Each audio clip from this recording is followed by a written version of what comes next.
And we'll get this party started. 2, 1.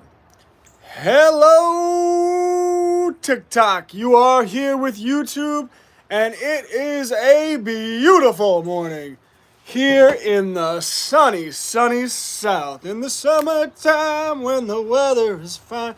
All right, I'm going to take this off. Get a little bit more comfortable because it's hot out here. It's beautiful.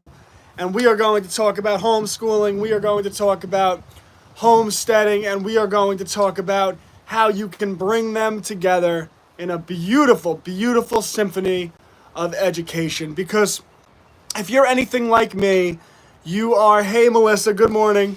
You are fed up with the public school system. You're done with that system. Not happy with, pick your poison. The social culture in schools. It's so funny because we always hear about socialization in public schools. With homeschool. Well, what about the socialization with what's happening in public schools? I mean, I can't think of a worse social situation for children to be in. It's this artificial environment where they're only with people that are the same age. They're in the same place every day. Hey, Foster Bear, 8 a.m. to 4 to 3 p.m. If they're dealing with bullies, they're stuck they can't walk away. You're like, oh, walk away.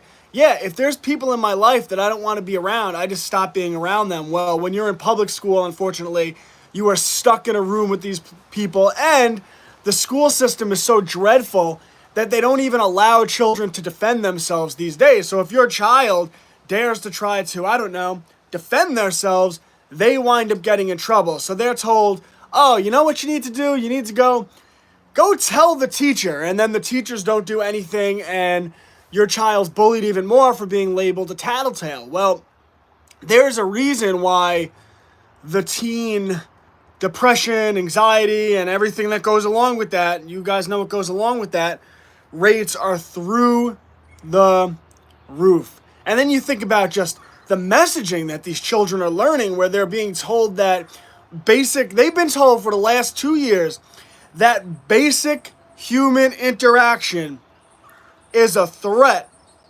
to your child, to their parents, to their grandparents. What does that do to a generation of children psychologically?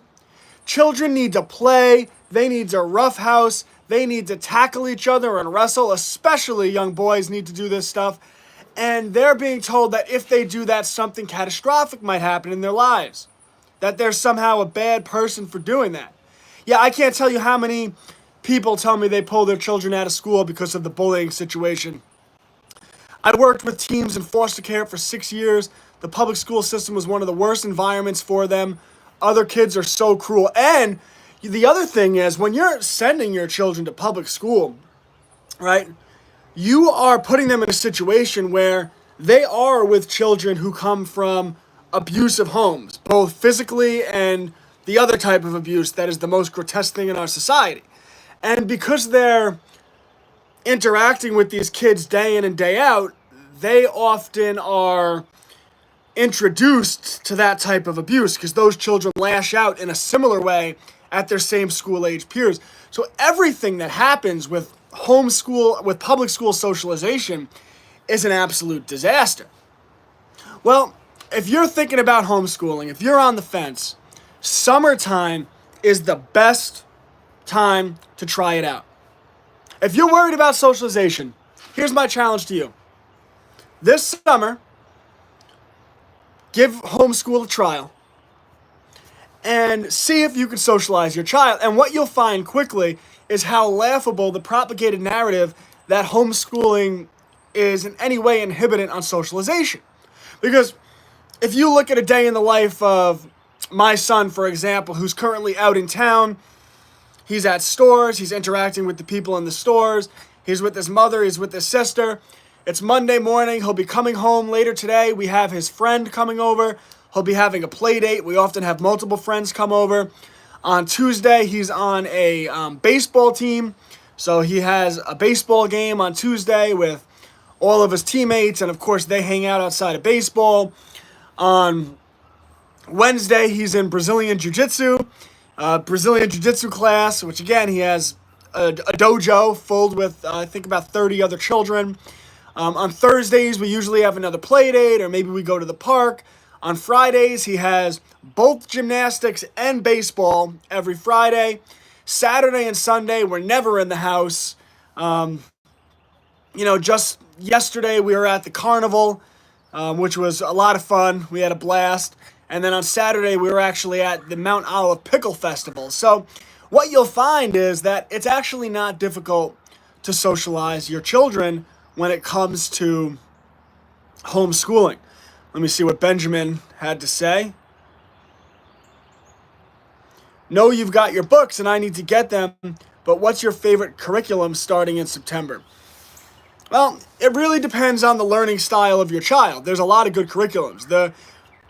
For my son, The Good and the Beautiful, Simply Charlotte Mason are good curriculums because he learns through stories.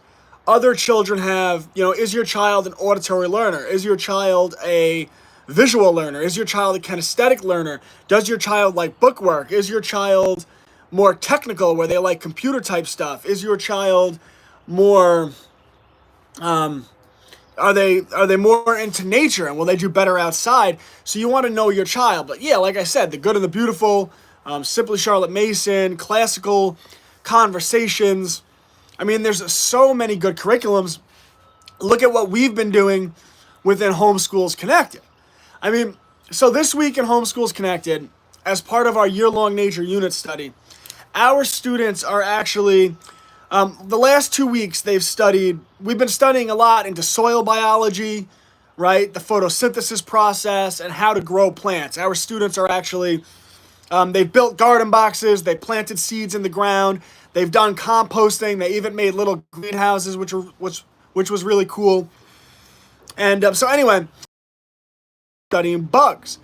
And we studied garden pests, bugs that will eat your crops, then good garden bugs that will eat those garden pests. And now this week, we're actually studying how to attract the bugs that you want to your garden. So what our students will be doing this week is studying the good garden bugs even further, learning how to attract them, and we're specifically going to focus on ladybugs. Because for those of you unaware, anyone unaware, ladybugs are one of the most beneficial bugs you could have in your garden because they eat aphids and other little bugs that are very damaging to your garden.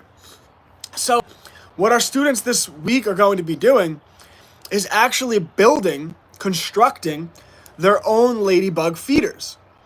So they're going to be making these ladybug feeders, and there's a variety of options they'll have, but they'll be able to make the feeders, they hang them up on a tree, they put raisins in them, and then that should attract ladybugs, right? And then on top of that, they're actually going to be planting mint or dill, because that's also, ladybugs love mint and dill. So they will be putting what they learned into practice. It's hands-on learning. It's in context. It's the opposite of what happens within the public school system. So homeschooling is so superior in every way. And this is part of our year-long nature unit study, which they've been learning lesson after lesson. This is, they've already built garden boxes. Now they're going to be building these ladybug feeders. And they're learning the skill of construction, right? Because a worthy education leaves children with skills. Think about what happens in public school where, I mean, they might have one woodshop class and they'll be like, no, we teach woodshop. No, one class in 15 years isn't teaching carpentry. I'm a carpenter. I took one class in 15 years. Oh, are you? You're a carpenter? No, it's a culture. It's a lifestyle. Children should be learning carpentry. They should be learning engineering. They should be learning photography, videography, both skills we've been focusing on within our nature unit study, in which actually last week our children had an assignment to go out and photograph a bug. And here was the challenge, to actually capture the bug's eyes, which is a nice photography trick when you start studying what photographers actually do. But the idea is that children should be learning skills, because if they know carpentry, if they know engineering, if they know photography, if they know videography, if they know trades, Pink Harper gets it, if they know trades, if they know how to cut hair or to fix a broken toilet and plumbing, right? It takes one skill to free a man. But the average person, because our education system is to indoctrinate, not to liberate, right? Our education system is about teaching children to be woke. It's about teaching them about social justice. What it is not about, right? That's what they do in public schools. Children graduate. They are indoctrinated into a political ideology. They have zero in terms of skills. The only thing they're able to do, if your child goes to public school, think about this, goes to public school and does everything they're told to do, they have a 99 grade point average in everything they ever did. The only thing they'll be able to do, can they get a job? No. Do they have any skills? No. They memorized and they repeated back. And what they can do from that point forward is they can take out college debt. And maybe they'll get a scholarship, which is awesome. But college debt. You could go do 4 more years of schooling, and then you might be able to earn a living in the real world. Well, that's not an education. What is the point of an education if it doesn't leave the learner capable of living a free and independent life? Rock the STEM is doing some cool stuff with teaching children STEM. He sent me one of his lesson plans, but I still haven't had the chance to do it with my boy. So as soon as I do it with my boy, I will get back to you on that. But I love what you're doing. Really cool stuff.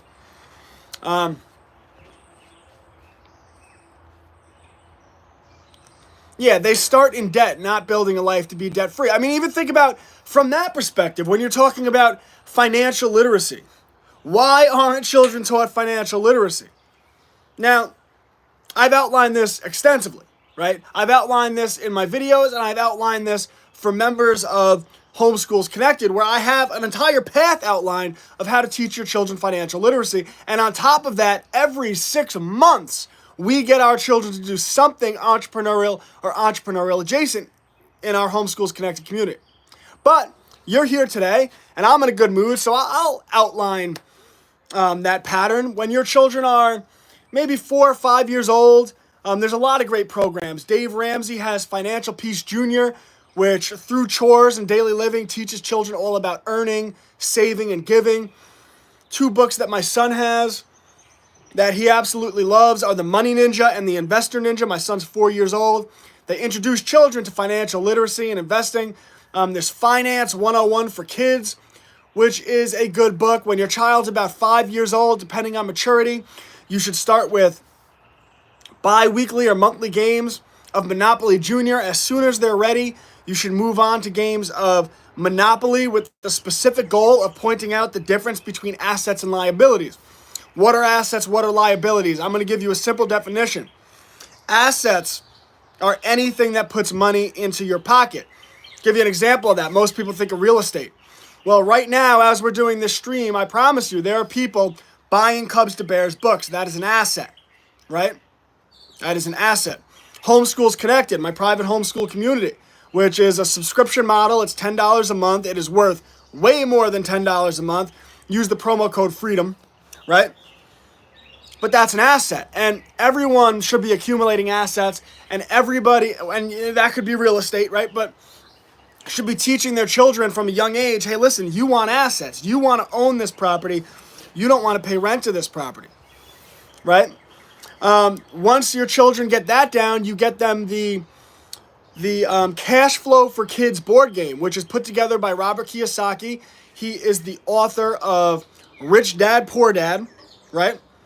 And it's actually designed to teach children about the rat race, the difference between entrepreneurship and being an employee, right? Assets, liabilities. And then once they graduate from that game, Cash Flow for Kids, that's when you have them get the Cash Flow 101 board game, which is for adults, high school level students.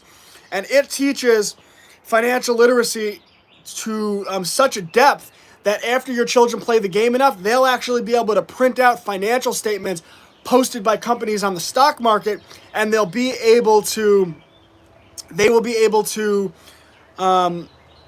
read those financial statements. You want your children to know about the stock market. There's a book called Teaching Children to Buy Stocks. Teaching Children, I think that's what it's called. It's a good book.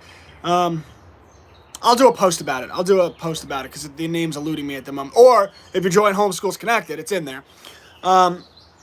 There's the TD Bank stock trading game where children could actually use fake money for years if they want to invest into the stock market and see how they would do, and they could learn all about investing.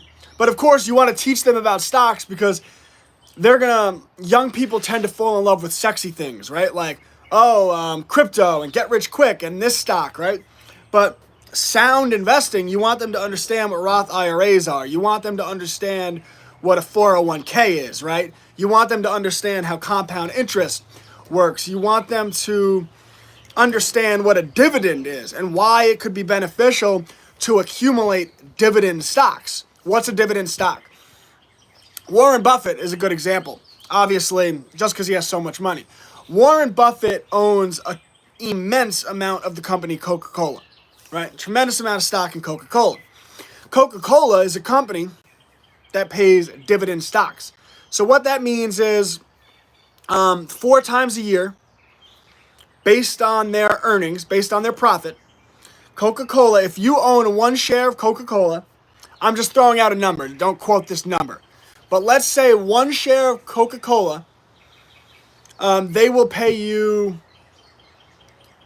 35 cents every 3 months for that 1 share of Coca-Cola. So if you own 1 share of Coca-Cola, I'm going to call it 50 cents to make this easy. You own 1 share of Coca-Cola, 3 months into the year, they pay you 50 cents. 6 months into the year, they pay you another 50 cents. So you have $1. 9 months into the year, they pay you another 50 cents. You have $1.50. The year goes by, they pay you another 50 cents.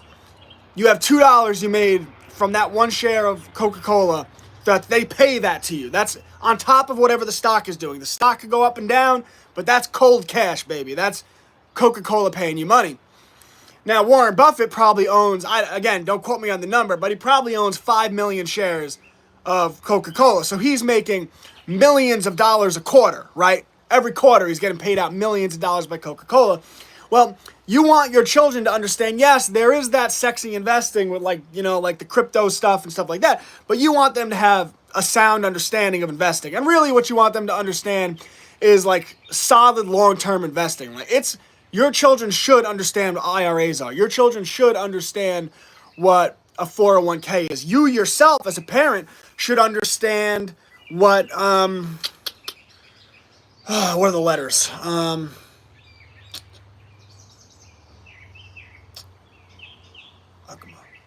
An UTMA and an UGMA. UTMA, UGMA. UTMA and UGMA. You should understand what those accounts are.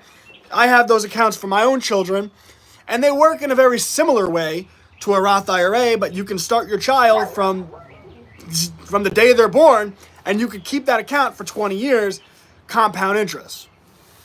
As your children get into high school, they should read Think and Grow Rich. They should read Rich Dad, Poor Dad. They should read Think and Grow Rich, Rich Dad, Poor Dad, the entire Rich Dad, Poor Dad series. They should read Dave Ramsey's books. They should read The 4-Hour Work Week. They should read How to Win Friends and Influence People. So, yes, children should be taught financial literacy. They should be taught skills. Because an education worthy of freedom prepares the learner to live a free and independent life by the time they're 18 years old. Which is why I mentioned we focus on skills, we focus on financial literacy. Well, a child, right? They need to have the right mindset, they need to have the right experience. So I also mentioned that every 6 months, the members of our community get their children some type of entrepreneurial experience, right? It's something called unschooling on top of the schooling that I know some people like complete unschooling where you just follow the interest of the child all the time. I mean, listen, if that's your thing, have at it, right? That's do what you got to do. But to me, you should do some formal schooling, but then you want the unschooling on top of it. You want to follow the interest of your child, channel that natural motivation, and use that motivation to teach them skills and get them entrepreneurial experience. We call it the rule of 6. Every 6 months, whether it's starting with the lemonade stand and going all the way up to owning a business at 17 years old, right? I mean, I've worked with students who are working to become real estate moguls, who are trying to start little businesses, trying to start businesses in which they build websites for restaurants.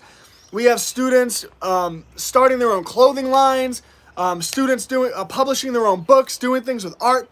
Like, get your children entrepreneurial experience, develop an entrepreneurial mindset in them, right? Develop skills, photography, art, music, videography, construction, engineering, right?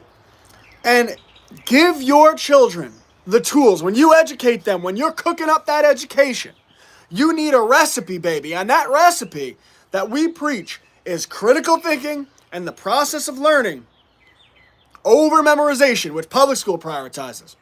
Skills, skills, skills, more skills. I tell parents every day, skills over subject matter. Not that subjects don't matter, but if you told me that I could either teach my child the textbook history they're learning in public schools, or I teach him to be a carpenter, you better bet he can do more with those carpentry skills in life.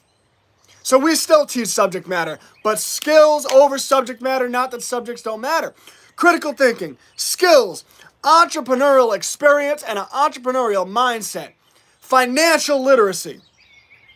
You put that in a pot and you stir it up. And what do you get? You get a dangerous person who is more than capable of living a free and independent life that is not reliant on their parents when they are 18 years old. They are not reliant on the government. They are not reliant on even a corporation, because they are capable of living a free and independent life. They are capable of earning a living. And that is what it's all about. Now, on top of that, you do want your children to understand history. You do want them to understand stuff. I mean, for anyone who knows what I do, I'm the author of the Cubs to Bears children book series. And these are Charlotte Mason style living history books that teach children their rights, the First Amendment, the Second Amendment, but also teaches them how to, or familiarizes children with mechanisms of propaganda and manipulation that they will be targeted with, whether you like it or not, throughout the course of their entire life. So yes, I wrote a book, Free Speech, Social Media, and the First Amendment. I wrote a book, The Right to Bear Arms. But the really powerful thing about these books and what they do is, for example, in Operation Mockingbird and the Church Committee, which is a living history book. It's fiction, but it's based on history, to teach children about the congressional findings from the Church Committee, which was an investigation by Congress into the operations of the Central Intelligence Agency and whatnot, in intelligence agencies. And the Church Committee found out that the CIA back in the 70s had been essentially caught, adjusted for inflation, bribing the media for billions worth of dollars, right? All right. So that children should know that.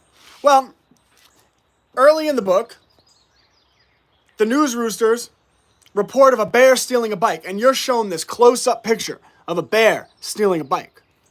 Well, as the book goes on, our readers are shown the whole picture. And later in the book, when they could see that same moment in time where the news roosters are accusing him of stealing a bike, but you could see the wide-angle picture. You could see the whole lens, the whole frame. You could see he's not stealing a bike. He was actually walking his bike into a repair shop. So children are learning that the media will take a partial truth, hack a little lie on top of it, and build an entire narrative around that lie.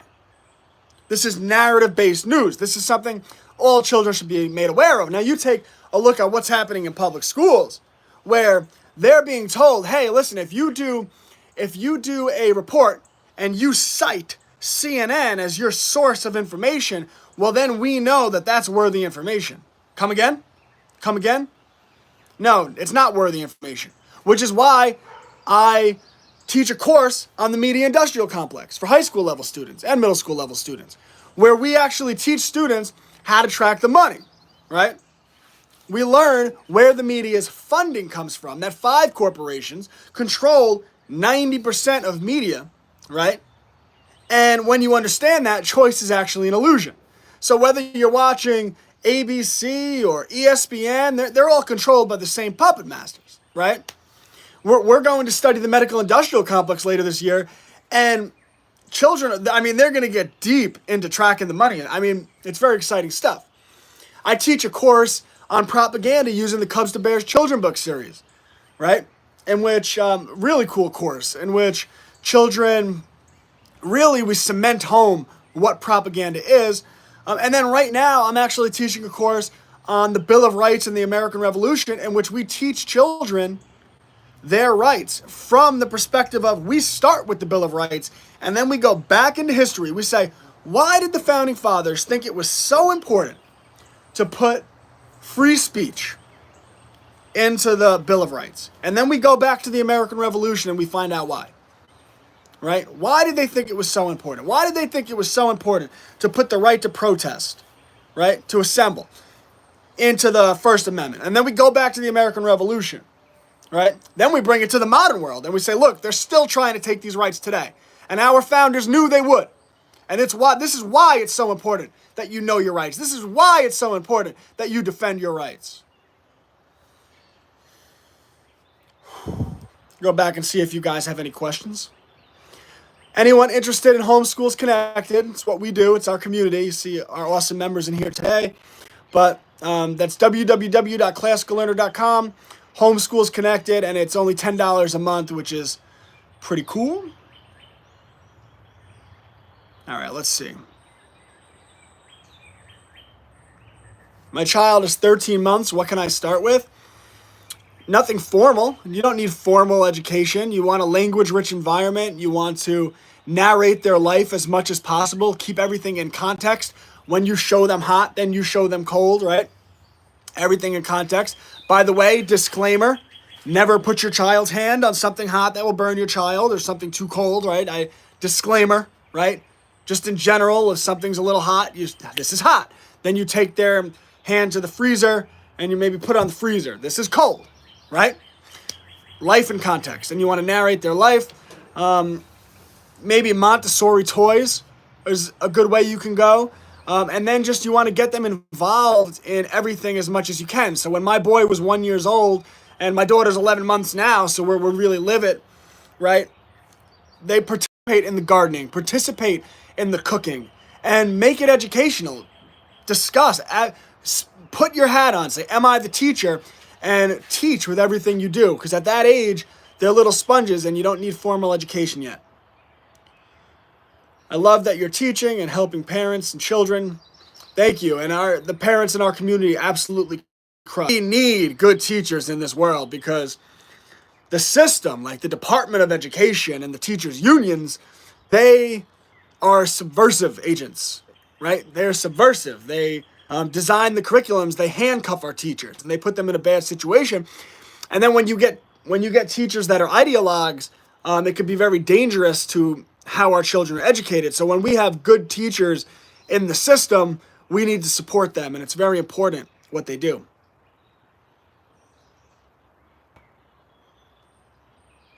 I keep getting told my kids won't social school. You should meet my son. My mother came to visit a couple of weeks ago. She lives across the country. And she was so blown away. She was like, Brady makes friends everywhere he goes. I was like, yeah, because he's homeschooled, right? In public school, you put children in this artificial environment with their few friends, and they really don't ever have to make new friends, which is why schools get very cliquey. It's these kids and these kids, right? Well, homeschool children, because they're not in that environment, it's actually advantageous. So my son knows when we go to the park, he runs in there. He's like, what's up, guys? Want to play the floor is lava? And they're like, yeah. You know, he just makes friends everywhere he goes. Like, it's hilarious. We were at the carnival yesterday, and he met a girl at the carnival, and they were inseparable. The entire carnival, they were just running around together and going on the rides together. And we, the mother gave us their number, and we're going to have play dates now. He has another child coming to the house today. Which day was it? Saturday? Yes, Saturday. The boy down the block was here, right? So constantly making friends. You make it a goal. Like, if you're homeschooling your child, then treat socialization like it's science class. Like, make sure it's a priority, right? And if you do that, you have play dates all the time. You go to the park all the time. You encourage your child to make friends, and like, don't make it weird and put pressure on it. Just like, like what I always told my son, right? I was like, go out, crush, and people will come to you. And like, he took that lesson to heart, and he just crushed, like, and he knows it. He goes out there, he's fun, he knows it, and he does. Other children navigate to him because of that, and he's not afraid to go and say hi to people. So socialization really isn't a problem. Right, the system doesn't want people to be independent. If the system wanted people to be independent, why would it be structured the way it is? Why would it be structured where after 15 years of education, the only thing you could do is take on college debt? Like, it's absurd that we live in a society in which after 15 years of education, an 18-year-old can't go out and get a high-paying job. It's absurd. Let alone they should know how to start a business. There's been a lot of cardinals in my yard lately. They're such beautiful birds. They are beautiful birds. If I didn't have you guys here, I would take pictures. But the phone. I don't have the phone. Photography's been my new little thing. I'm like obsessed with photography. Probably because I started teaching it to our homeschool community, and my son likes it as well. Photography is where it's at. Beautiful art form. If your child learns photography, you have a 9-year-old that knows photography, they should own, for lack of a better term, right? They should be doing a seasonal photography business come October, November, and they should be taking the Christmas photos for your friends, your family, your neighbors. Unschooling to the mountaintops.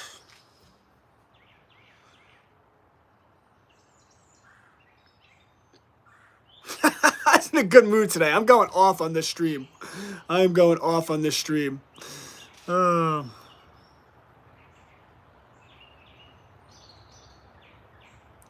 I forgot to mention that. So she,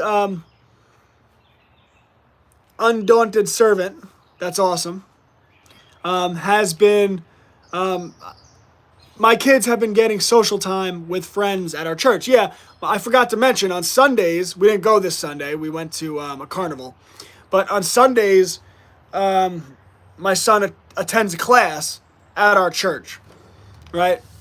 So we have baseball Tuesday, baseball Friday, jiu-jitsu Wednesday, gymnastics Friday, church class Sunday, and then play dates in the park. And literally at this point, there's like rarely ever a day that we're not out in town and interacting with people. It's so ridiculous that you can't socialize children. I mean, in fact, most of the time when children are in their artificial environment with other children that are only their age, and most of them which they don't like, and they all pick on each other and they're in their cliques, like me and my children are Monday through Friday, we're just out on the town. We're interacting with people and adults and other homeschool families, and it's it really is laughable. But they got to keep people in public school somehow, so they spread myths. Mine are more now and blossomed with unschooling. Yeah, I mean, Melissa is just a veteran crusher.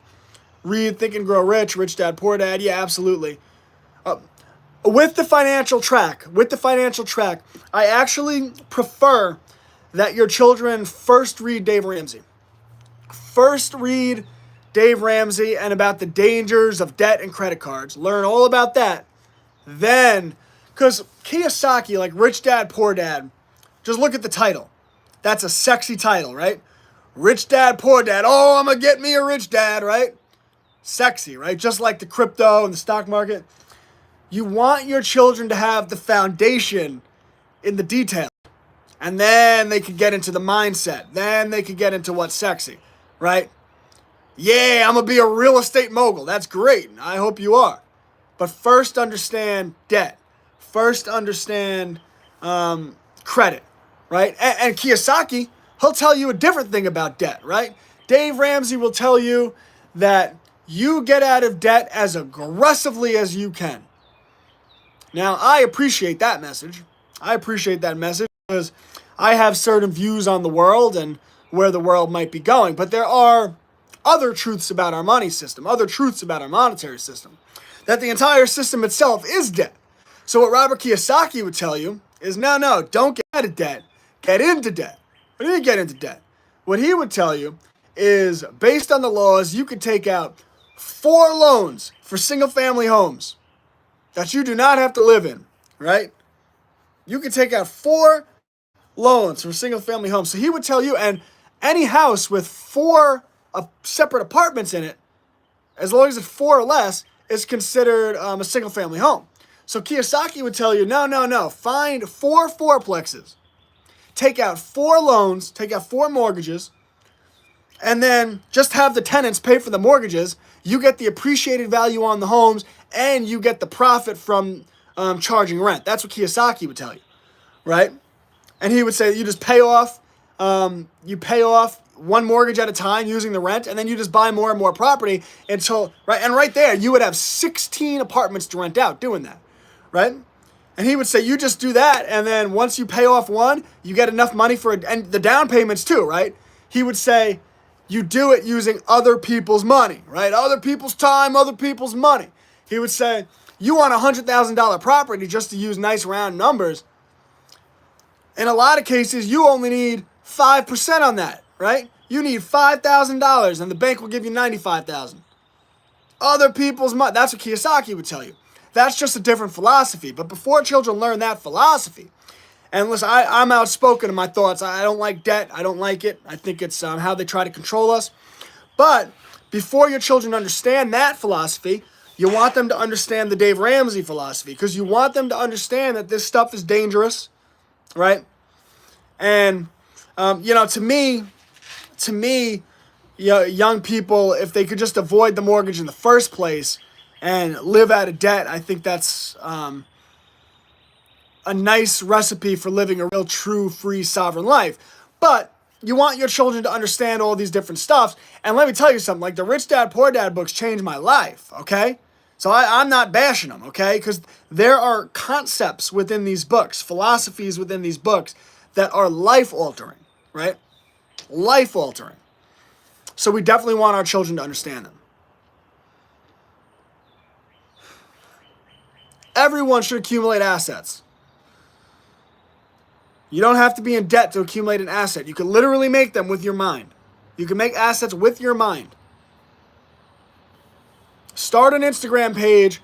Build up your Instagram page. Go to, what is that website? What is the website?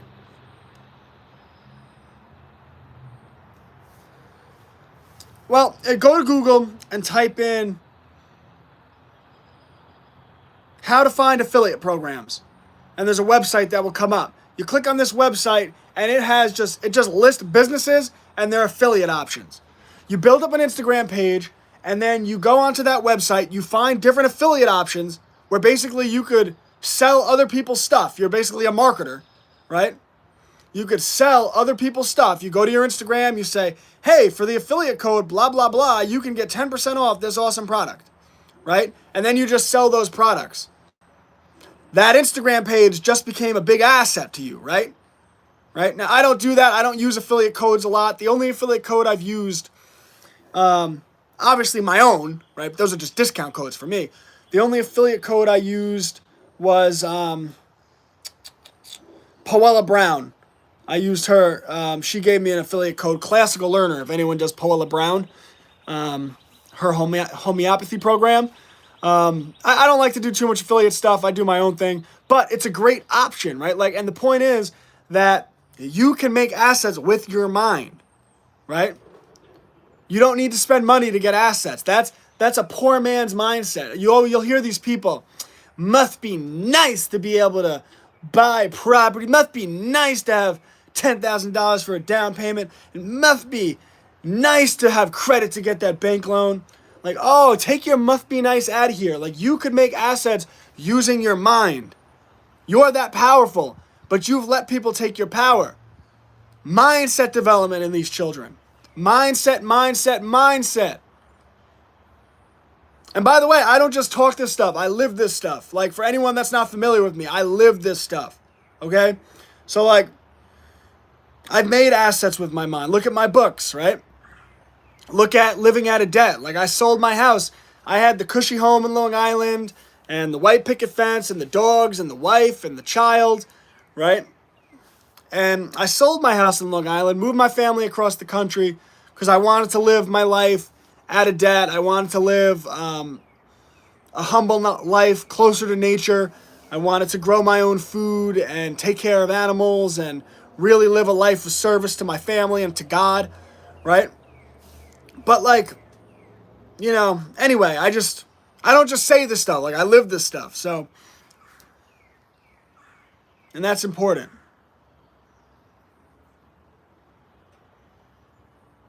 My brother, how are you doing today? I'm 100% not sending my kids to school. Yeah, Homestead plus homeschool.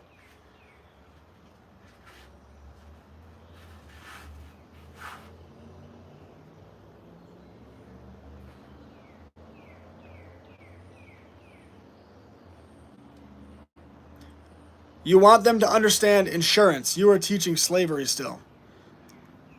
I mean, do you think I don't teach insurance? Do you think I'm not going to be teaching a course on insurance? And no, I'm definitely not teaching slavery.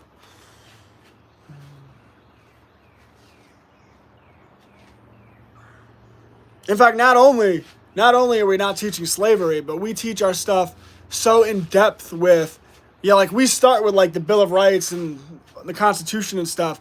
And as children get older, we have all the resources available to learn about common law and like how to really live free. So no slavery here.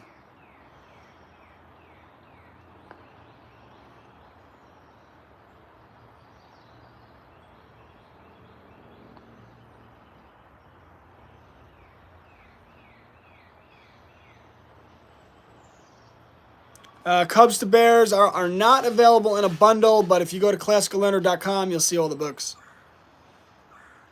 Is there a spider on me? The South, it has its pros and cons. The pros are it's awesome here. The cons are that every day there's a spider on me. He's probably crawling all over me right now. There's a bee right here. There's a guy's attacking me. Song of the South, sweet potato pie, and I shut my mouth. I do love the South. I love the South. I was in the car the other day. I think we were on our way to the Mount Olive Pickle Festival, and I was jamming, and Darius Rucker came on. He's like, I'm in a southern state of mind. I love it. I love it.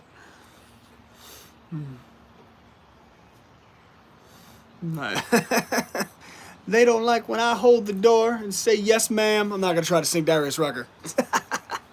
Love me some Darius.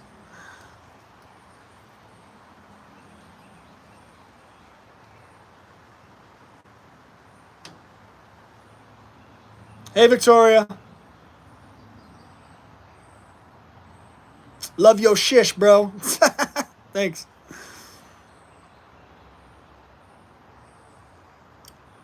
Oh, good for you, Melissa, traveling mom. Oh, no, I mean, good for you, Crystalic 12. That's exciting.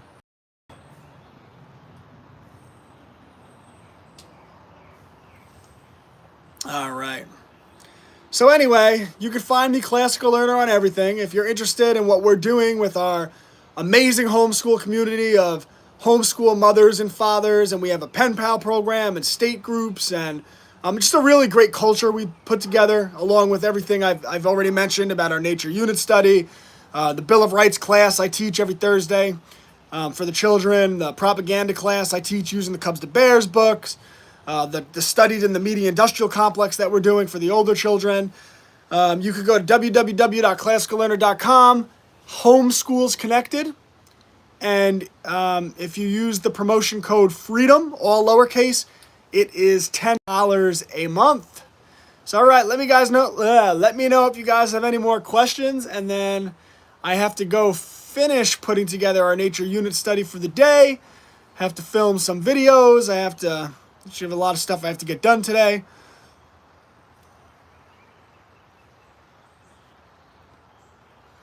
And if not, we'll call it a day.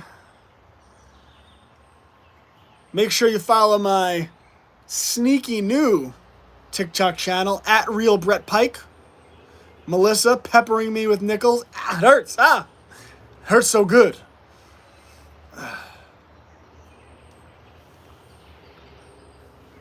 You too, Victoria. Have a great day. All right, guys. Classical Learner on everything. On everything. And freedom isn't free.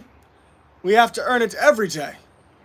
And I will undoubtedly be back tomorrow at 9:30 a.m. Eastern to earn it.